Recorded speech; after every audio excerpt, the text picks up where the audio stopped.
So let's kind of move into that because we've identified what it is, how we figure out if it's there, and then scripturally that it is a thing. But once we've identified that a father wound is there, how do we address it? Like, is it something we have to sit down and have that tough conversation with our dads? Does it happen in group? Like, what are some ways that we can really work on our father wound? All right.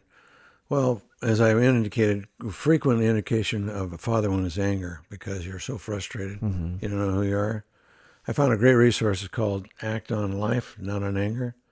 I've used it for hundreds of guys. It's probably the best book I've ever found on resolving anger because it doesn't tell you to try harder. Helps you to understand what's going on in your brain when you're angry and how to be able to process it well. And the second thing I found is that it's really helpful if you realize you've got a father wound in some sense in your life, to sit down as a counselor or a pastor and write a letter to your dad. I've asked men to do this hundreds of times.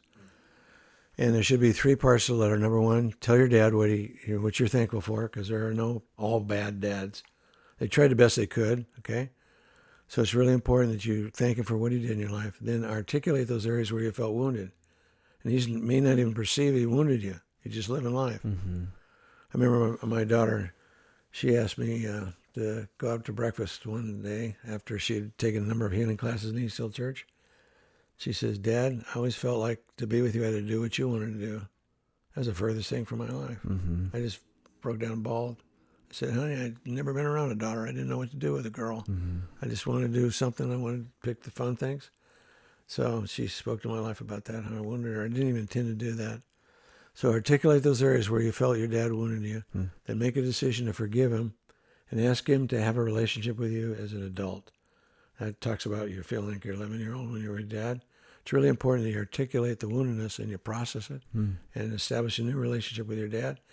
Because when you have an adult relationship, it changes everything. I just had a coffee with my son yesterday. He looked at me and he said, Dad, you're a great dad. Thinking of seeing what you came out of, and I just sitting there crying again. And that brings us to the main area that can really heal you. If you're married, this is huge. God gave your kids to heal you. Huh. You get to be a kid you can never be. I mean, when you're 40 years old playing in the mud and flying a kite, they lock you up. When you get a kid with you, you can do it. Okay, I get to be the kid. I could never be a kid. Yeah. I'd always take care of my mom.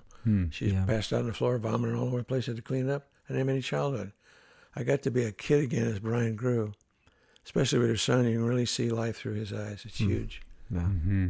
And then you get to be the dad you never had. So many things I did, and it's really important you don't. A guy in my office will say to me time and again, "I'm never going to be like my dad." And I'll guarantee it's going to be exactly like That's him. the way into it. Yep. Because he's reacting to his dad, and he'll Right. pattern himself as a rebel against Then his we're dad. blind to what we're replicating. Yeah, exactly. Yeah. It's really important that you establish a relationship of health with yourself by being the dad that you never had. Yeah. Not reacting to your dad, but being healthy in a situation. God gave your kids to heal you.